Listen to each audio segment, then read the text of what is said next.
Hello, my name is Einar Jordan, and this video is to help you deal with the psychological issues that you will face conducting a fetal matter transplant or an FMT at home. The tricks that I'm going to talk about are basically preparing the mindset, talk about maybe trying to do some types of meditation, tricking the nose because the smell is, it can activate the gagging reflex, so that you got the visual and the nose that are going to work against you to do this procedure. And then I'm going to talk about some sample processing advice.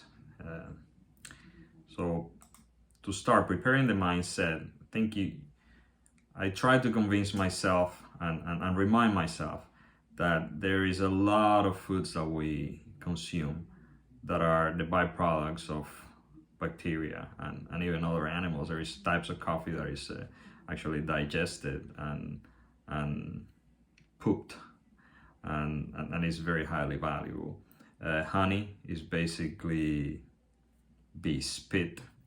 Cheese and yogurt are the poop of bacteria, no different than the processing of poop of human beings, where it goes through an acidic process and then other bacteria starts breaking it down. Shellac, which is a type of component of glaze and wax of pretty much everything that's waxed or glazed.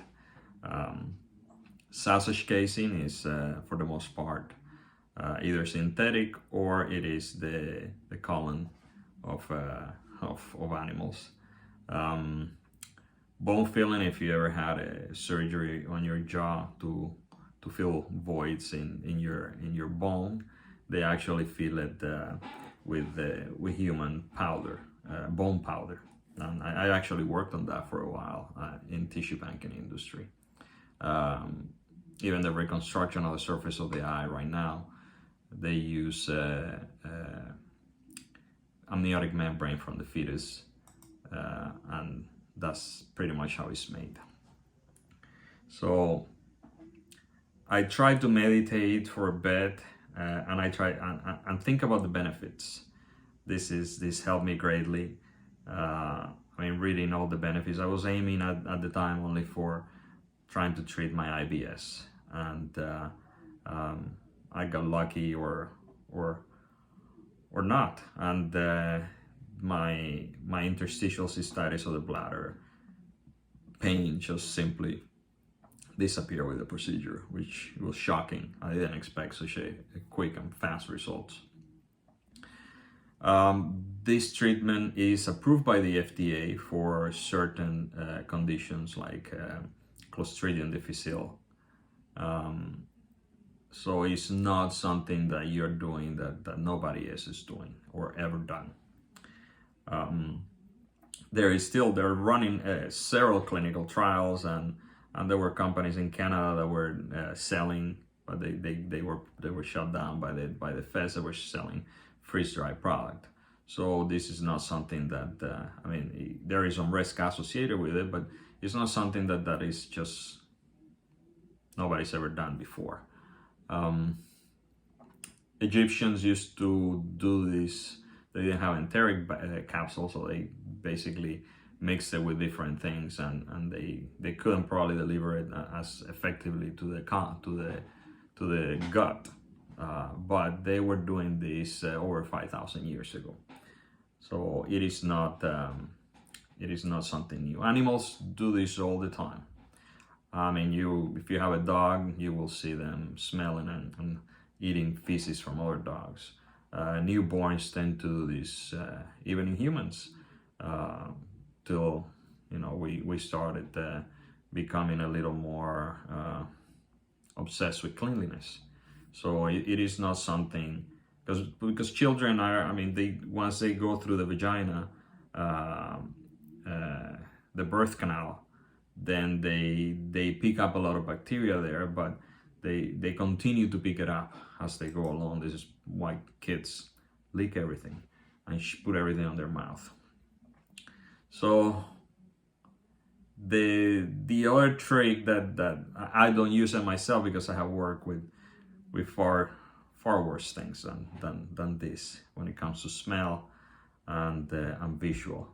I mean, it's still, at first I kind of had to relax and meditate quite a bit. But other tricks that you can use is on your upper lip, put vapor rub. Vapor rub, Vicks, will help you mask the smell. The other thing I do is, the other thing you can do is, if you don't have vapor rub or you have an issue with it, is garlic, ginger, peppermint. Those things may help. I think vapor rub is probably the far superior thing. The other thing I do to help me is I remove the sample as soon as I process it and I get the slurry out. The slurry is still gonna smell, but it does not smell as bad as the sample itself. So I take the sample and I move it out of the room. If you have an extractor, so I move it to, because my bathroom, my bathroom sink is separate from the actual toilet and shower, so I move it to that area, I lock the door and I turn on the extractor. And that helps tremendously. Then the next advice that I can probably share is to work on your sample processing time. So I personally use fresh sample. I'm lucky that way. It's available to me very, very fresh. I use it in under an hour. I don't preserve it. And the reason is because, well, you have in your sample a lot of aerobic and anaerobic. These are bacteria that like oxygen or don't like oxygen. And in the presence of oxygen, the ones that don't like oxygen may start dying.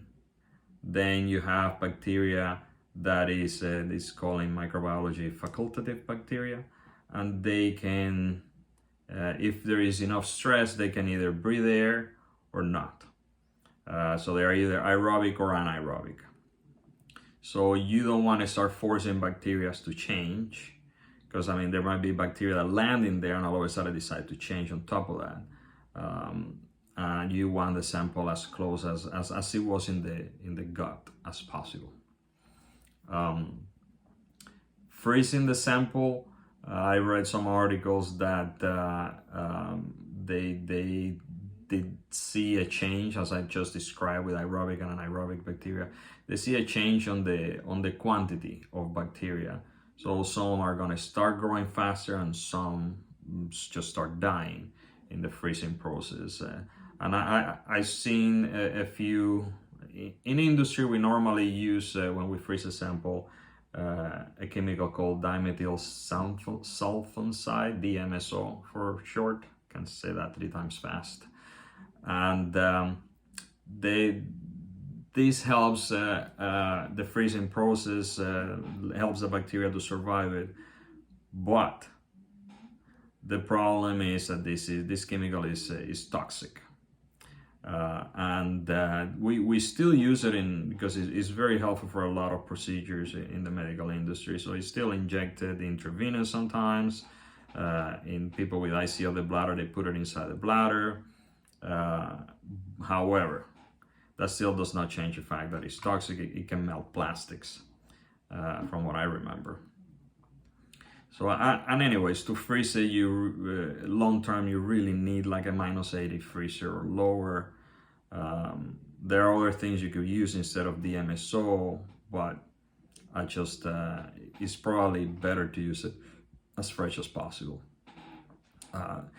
The last method will be very expensive to use, is something like freeze drying, but you'll probably spend several $1,000s on an equipment.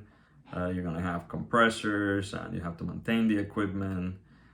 You're still gonna need a freezer, because a regular home freezer is about -18 Celsius, I think, or -20.